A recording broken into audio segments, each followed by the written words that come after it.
Hi, everyone. So we are going to look at Canada at the turn of the 20th century, so at 1900. How this is going to work, I am going to go through the slides with you. On the slides, you're going to see highlighted words or phrases, and that is your fill in the blank. So you should have a copy of the same slideshow. However, there's going to be blanks in it. So you can use my version here to help you fill in the blanks on your page. So at the end, you will have a completed note. So think of it as like a fill in the blank note, but we're just doing it virtually. Okay, so what did Canada look like? Canada looked quite different than it does today. This is what it looked like in 1898. You can see we have not as many provinces and territories that we have today, and size is very different. Like, look how small Manitoba is. Ontario's cut off as well.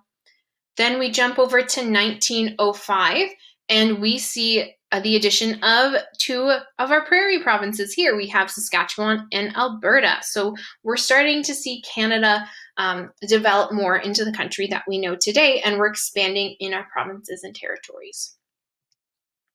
Who was our leader at this point? Well, our prime minister was Sir Wilfrid Laurier. He was a Liberal prime minister. He very much pushed for a unified Canada. So that meant unifying us from East Coast to West Coast. So getting all those provinces and territories to come together. And he pushed for cooperation between the French and English Canada, because at this point in time, French and English Canada were very, very much divided. French Canada did not want to be ruled by the British. They wanted to do their own thing. French Canada was also Catholic, while English Canada was Protestant and supported the monarchy. So there was a big clash in ideas within the communities of Canada. Wilfrid Laurier also encouraged immigration throughout Canada to help populate the new provinces and territories. Now, Queen Victoria, she reigned as the British monarch. So Canada, we are a dominion of the British Empire at this point when it was still an empire. We're still a dominion. We're still part of the dominion, including the United Kingdom today. But Queen Victoria reigned from 1837 to 1901. She was actually the longest reigning British monarch up until Queen Elizabeth. So Queen Elizabeth surpassed Queen Victoria's as the longest reigning monarch a few years ago. So when Queen Victoria dies in 1901, it is a huge period of mourning, but her son takes over. He rules as King Edward VII, and he only rules for about 9 years before he passes away. So you'll hear time periods and people being referred to as the Victorians. That's referring to the time of Queen Victoria's reign. And then you'll hear people being referred to as the Edwardians, and that's during King Edward's reign. Our economy at this point is very much an agricultural economy, so farming. We do see factories and manufacturing beginning to rise, so we start to see less agricultural and more factories, and we see people starting to move from the country and rural areas into the city. It's still a process that is happening. We're still very much an agricultural economy at this point in time, but that shift is starting to happen. The workday was very long. Most worked daily, so you didn't necessarily have a full weekend. You might get a day off, like a Sunday for church, but that was about it. Men's work options were very different than women's work options. So men would work in farming, factory work, and working on the railway. Domestic service was the most popular job for women. So that was being a maid, being a housekeeper, cooking for someone, taking care of the kids of a wealthy family's home. And then women would also work in factories as well, but domestic service was the most popular job at the point in time. Education, very different than our education today. So parents saw value in education, so they knew if you got a good education, that would lead to opportunities later in life. But staying in school until a specific grade was not necessarily a priority. Once you were old enough to work, you left school, most leaving before high school. And this was because parents and families needed kids to work to help support the family, to provide food, clothing, shelter. So school was only compulsory until the age of 14. Think of how old you guys are now. you're about 14, some of you might be 15, but you're at that age. Imagine just leaving school. Some of you are probably very excited and like, yes, I would do that. I would leave school right now. I don't need school. But that would mean that you were going out and you were going to work right away. You were going to provide for your family. In rural areas, attendance would drop during harvesting season and when people needed help on farms. So again, school wasn't necessarily the priority for everyone. And school itself was about memorization and repetition. So today, when it's a normal school year, in your classes, you're doing some hands-on work, you're doing labs in science class, you're getting up, you're moving. Back then, it was about sitting in your desk. Teacher would stand at the front of the class. They would lecture for the entire class, and you were expected to memorize what they would say. Social life. So society itself was greatly divided between class. So we have the upper class, so usually the wealthy, and the working class. So the upper class, like I said, wealthy, white collar. When you say white collar, it's like if you're wearing a white button-up shirt, you're not going to get it dirty. You're not going to get it sweaty or gross. You can maintain that nice white, crisp collared shirt. And the class itself was mainly made up of white Canadians. The working class worked daily in manual labor blue-collar jobs. So that was working in factories, working on farms, doing everyday hands-on work. And it was a more diverse community within the working class. So there definitely was a lot of discrimination at this time, and especially your race could result in what class you were associated with. For fun, people would play baseball and lacrosse. Women would volunteer for charity and religious groups, and groups like the Boy Scouts began to form. So we do see some entertainment coming out for kids at this point in time. Sports were a big part of life. Same with volunteering. Here we actually see a great picture of women doing curling. So they're in their still nice dresses and skirts and fancy hats. But it's women only. If you played sports, it was men only sport or women only sport. Clothing. Clothing was a huge part of the differences between us now and then. So we have, for women, the S-bend corsets were very fashionable. So you would create an S-like silhouette. So that would be a very tiny waist. And then you'd have a big puffed frilly blouse on your top, and you would wear a nice high-waisted, very figure-forming skirt. Hats were a staple when you went out in public, so small hats, big hats, you'd wear a hat. Women wore their hair in large rounded styles on top of your head.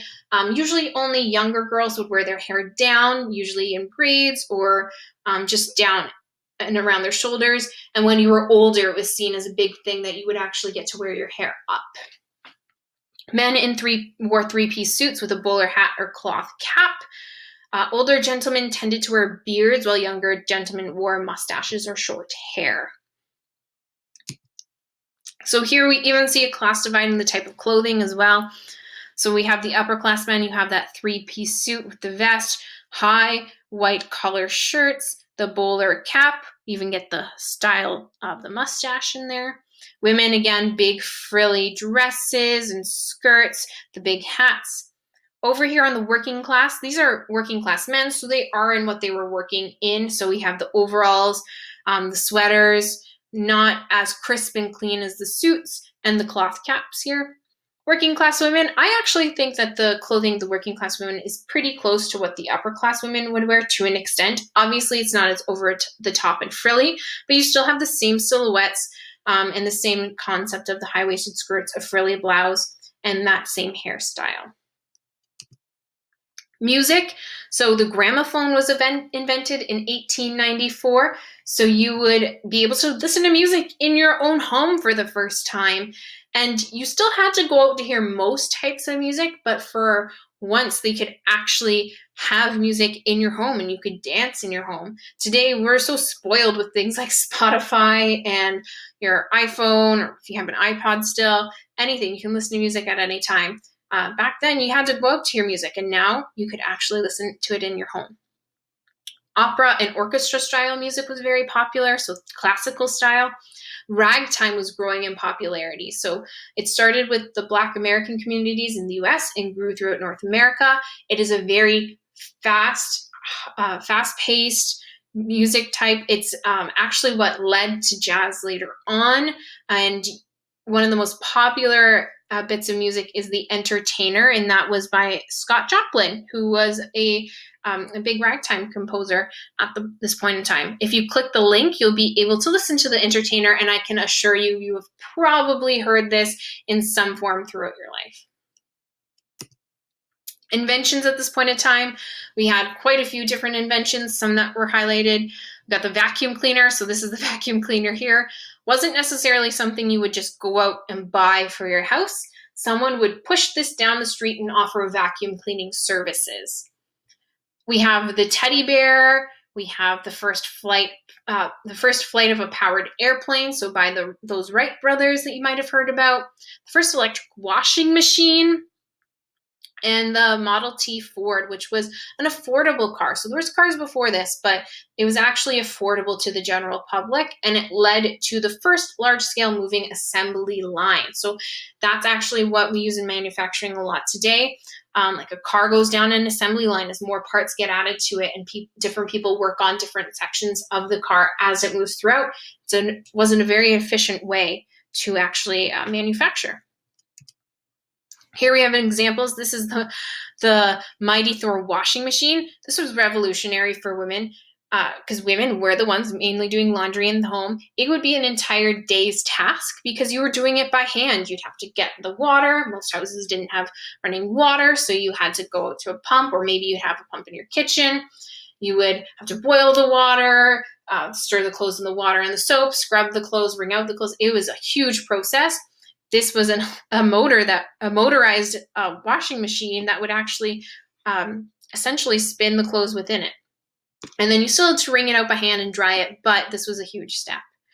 And then this is an example of the Model T Ford.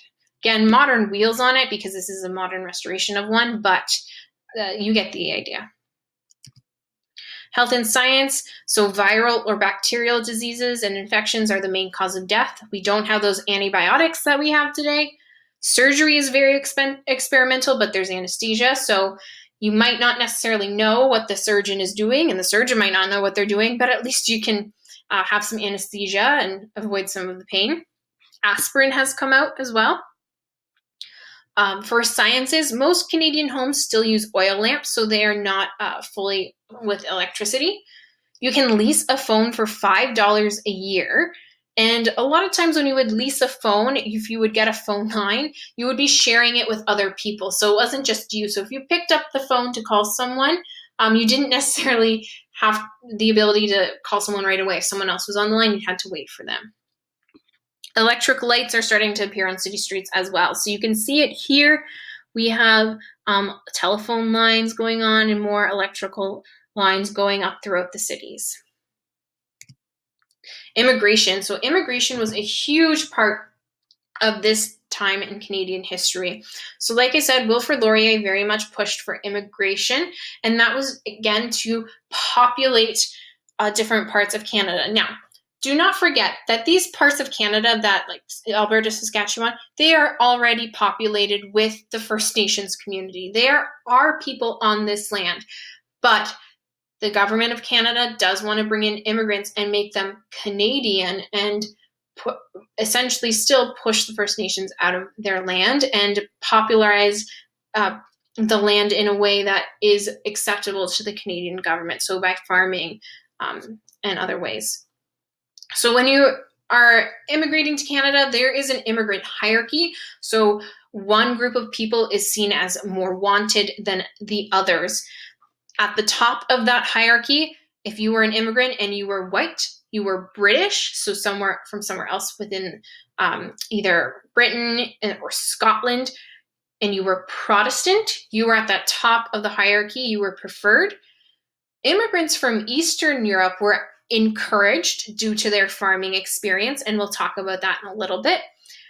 Irish and Italian immigrants were discouraged. This was for a few reasons. One is because many people from Ireland and Italy were Catholic, so that didn't fit what they wanted for religious aspects of new immigrants.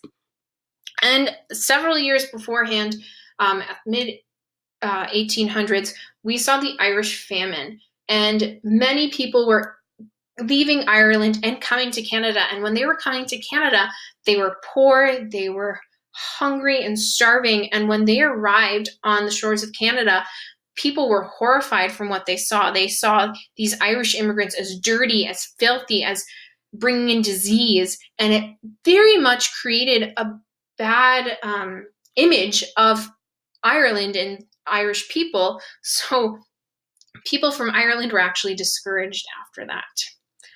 Immigrants built the Canada that we know today. So immigrants were used to farm lands and to build railroads, to build cities. They did the jobs that white, British, Protestant Canadians did not want to do. From 1896 to 1907, Canada took in 1.3 million immigrants. That's a huge amount of people. So we're going to look at specific immigrant groups and how their experiences differed within Canada and the restrictions that were placed on them. So Chinese immigrants, they were brought over and encouraged to come over to build the Canadian Pacific Railway. So this was the railway that went through the Rocky Mountains, and it was a very, very dangerous job, and they were treated horribly while they were working, back-breaking work, like I said, dangerous work. And this happened throughout the late 1800s through the 1880s. Immediately after the railway was completed, so after the job was done that Canada wanted these Chinese immigrants for, Canada now said, well, we don't necessarily want you anymore. You finished the job, it's done. So to discourage more Chinese immigrants from coming, they implemented what was called a head tax. So this was an additional fee you paid to come to Canada. So you couldn't just get on a boat, come to Canada, and go through immigration. You then had to pay the government to let you come into Canada. It was about $50 when it was introduced in 1885. It went up to $100 in 1900 and then $500 in 1903. That's a huge jump in just over 300 years. And they kept increasing this price because they found the initial head tax wasn't discouraging enough Chinese immigrants, because Chinese immigrants would be wealthy from their homes in China. Family would have enough money to send people over. So they kept increasing the price and increasing the price until it got to a point where it actually slowed immigration. The head tax lasted until 1923, and this head tax as a whole led to a mainly male-dominant community. This is because for Chinese immigrants and other immigrant groups as well at this point in time, they would send over usually the male in the family first. So if you were married, if you were a woman and you were married and you had kids, your husband would go over first. He would get to your new country of Canada. He would find a job and find a place to live and really get himself and your home ready for you, so you could come later as a woman with your children and everything would be set up for you. It was also a lot easier for men to get jobs compared to women. So families would save up and send the men to Canada where they had the opportunity to work and make money. So head tax lasted until 1923. So you think, yes, head tax is gone. That's great. However, in 1923, the Chinese Immigration Act, or the Chinese Exclusion Act, was passed, which banned all new Chinese immigrants until 1947. So they got rid of the head tax because they were essentially just working to ban Chinese immigration as a whole. And that lasted until the end of World War II. This is an example of a head tax certificate here. So if you can try to read it, let's see. It says whose photograph is attached here onto the date, and as the place here under mentioned, the sum of $500. And the date is here, the 3rd day of March, 1918. So Ukrainian immigrants. So I mentioned that immigrants from Eastern Europe were wanted to farm the prairies. It was because they were seen to handle the tough conditions and weather. So they were used to cold weather. They were used to farming on different plots of land. And the Canadian government saw that type of weather and that type of conditions as similar to the prairies. Now, Ukrainian immigrants and other immigrants from Eastern Europe were offered about 160 acres of land. So they were offered this 160 acres of land, and this was a big deal because back in Ukraine, areas of Russia, Slavic nations as well, what would happen is a family would have a plot of land and then it would get divided amongst the sons in that family. And the land would essentially be passed down through generations until plots of land were very, very small. And you would have this tiny plot of land, and it wasn't unless you actually went out and purchased more that you would have a very limited opportunity. So 160 acres of land was a big amount of land for people who wanted to expand their farms, and this was seen as a great opportunity for them to come to Canada. Land was arranged in block settlements, so sections of land just occupied by a specific ethnic group. So they might give 1,000 acres to be divided up amongst Ukrainian immigrants coming over, 1,000 acres divided up among Austria-Hungary immigrants to take over. And it created communities, which was great because people would join together and they had similar experiences coming over to Canada from the same country, speaking the same language. But it definitely created a divide and segregation between those who were white and British and other Canadians living in that area. There was a lack of modern equipment, which made the farming very difficult. So when you got here, you didn't have all the equipment that you had back home. You had to start again and purchase your new equipment, which was very difficult because you didn't make a lot of money right away. And sometimes you would arrive on your land and it wasn't cleared, and you might have an entire forest that you have to take down. You might have big rocks you have to move, and you have to essentially work the land and get it ready to build and make fields. So it might be a few years before you actually see a steady income.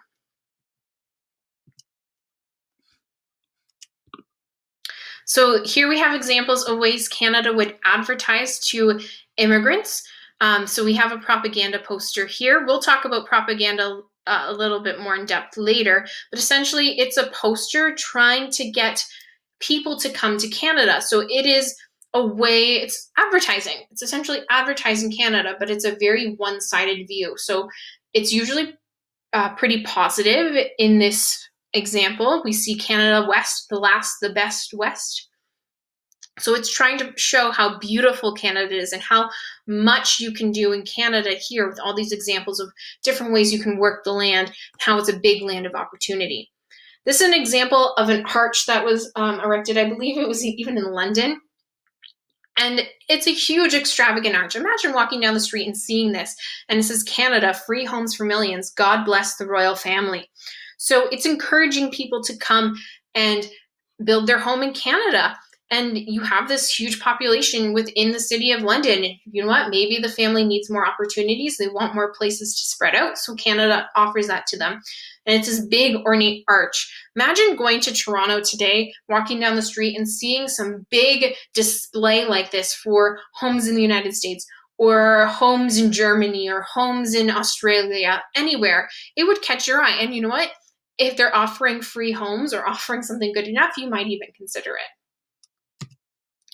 Another group was Black immigrants. We did already have a Black population here in Canada. We did have slavery here in Canada. However, slavery had been abolished for quite a while. We did have a Black population in Canada that grew from immigrants from the United States when they still had slavery from escaped slaves. At this point in time, slavery had been over for a little bit, but there was still a high number of Black immigrants wanting to come into Canada from the United States. And that was because they were facing a lot of discrimination within the states. There was still discrimination here against the Black community in Canada for sure. We were not free of that at all, but it was seen as a safer place at times. So Black immigrants were discouraged, definitely based on race. Like with the head tax, barriers were put in place to discourage them from coming to Canada. So they were refused certificates verifying that they were a farmer. So if they had been a farmer in the United States, they could easily come into Canada and get land. they could not because they were refused those certificates. They were made to pay full fares instead of settler fares for train trips, so they didn't get any discounts.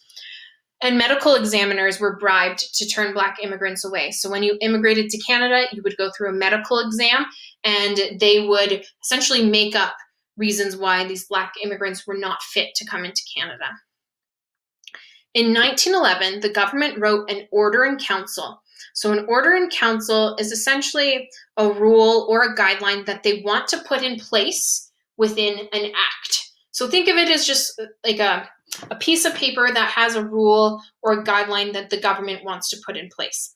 And it said, any immigrants belonging to the Negro race which is deemed unsuitable to the climate and requirements of Canada. So basically, this Order in Council said that they thought Black immigrants were not suitable for Canada because they could not handle the climate requirements. We know this is absolutely ridiculous. A lot of the Black immigrants had been in the United States for generations. They were born in the United States. Areas of the United States has weather very similar to us here in Canada. And it was literally just a barrier put in place to try to discourage Black immigration. However, this order was not included in the Immigration Act. So they wrote it, they thought about it, but it was never included. But it shows us how close we were to fully discouraging Black immigrants and the discrimination that they faced here in Canada within our own government.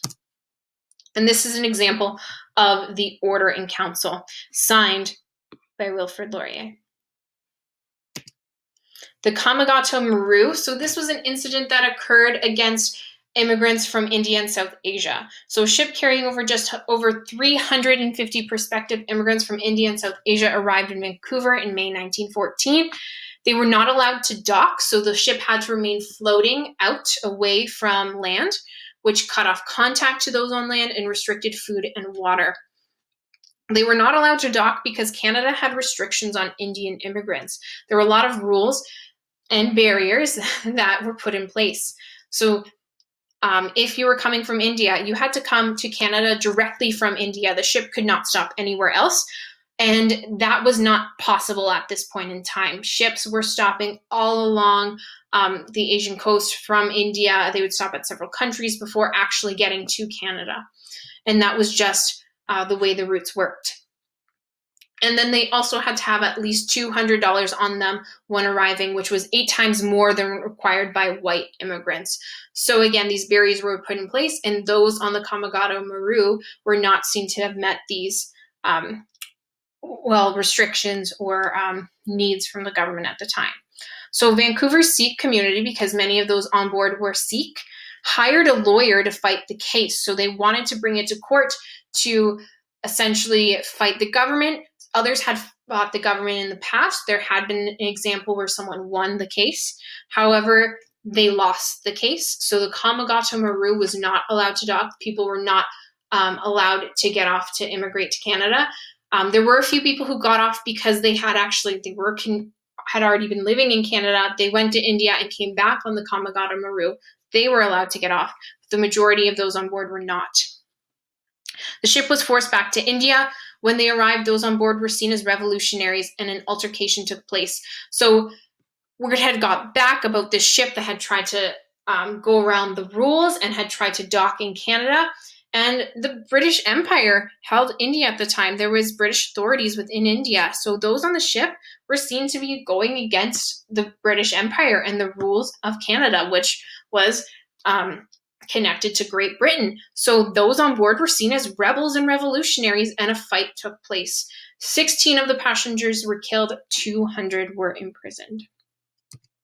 And these are pictures. See the Komagata Maru here. See how busy and filled the ship was, and how many people were there just wanting to look for a better life here in Canada.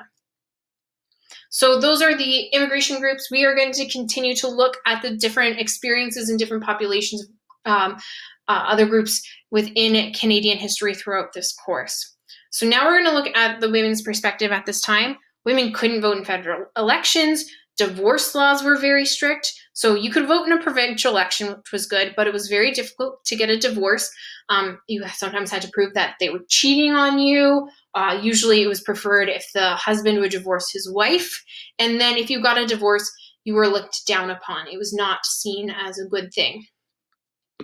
Women were paid half of what men make, and women were in control of the private sphere. So the private sphere is inside the home. The public sphere is school, at church, out in the town, anything in public. Private sphere is the home. So women were in charge of everything that went inside of the home and with the family.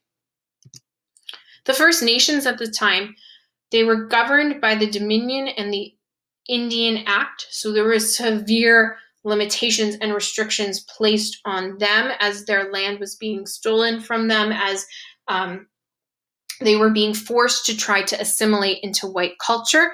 So celebrations like potlatch ceremonies were banned. And like I said, they were encouraged to assimilate into white culture, to leave behind their culture and their own history, to become essentially white. And they did this through the residential schools. We will talk about residential schools more in depth, but a little later. But essentially in residential schools, you couldn't speak a native language, forced to dress a certain way, forced into different religions, for example, Catholicism or Protestantism, and abuse was rampant. Other minorities, so like I mentioned just as a review, they faced discrimination, Chinese head tax, the immigration hierarchy. Homosexuality at this point in time was illegal. You could be arrested. Black Canadians faced discrimination and segregation. There were segregated schools here in Canada at the time. Divide between French and English Canadians was a huge thing. And those with disabilities were seen as a burden and often placed in asylums or homes away from society. So those with disabilities are often not talked about within history. There have been people with disabilities throughout history, but around this time, they were just seen as something to be hidden away. So if you, for example, had a child with Down syndrome, the families were encouraged to place that child into an asylum or a home that was run maybe by a church or another group of people, and they would have very limited contact with that child. And it was just seen that that was the right thing to do because a person with a disability couldn't contribute or was seen as not being able to contribute in the same way, which we know now is completely not true. But that was the view at the time. And then I gave an example here. So a big community is the deaf community, and deaf education at this time was based on oral teaching. So that meant learning if you were deaf or hard of hearing, learning to read lips. Teachers would just talk to you, and they would actually try to encourage their deaf community and people who were deaf to speak. And that's not always possible, but that was the education and teaching of the time. And sign language was forbidden in many classrooms from 1800 to 1960. That is way too close to our modern day. That's just horrible in my perspective. Sign language, a way for the deaf community to actually communicate, was just straight out banned. So that is the end of our slideshow here. If you have any questions at all, feel free to email me.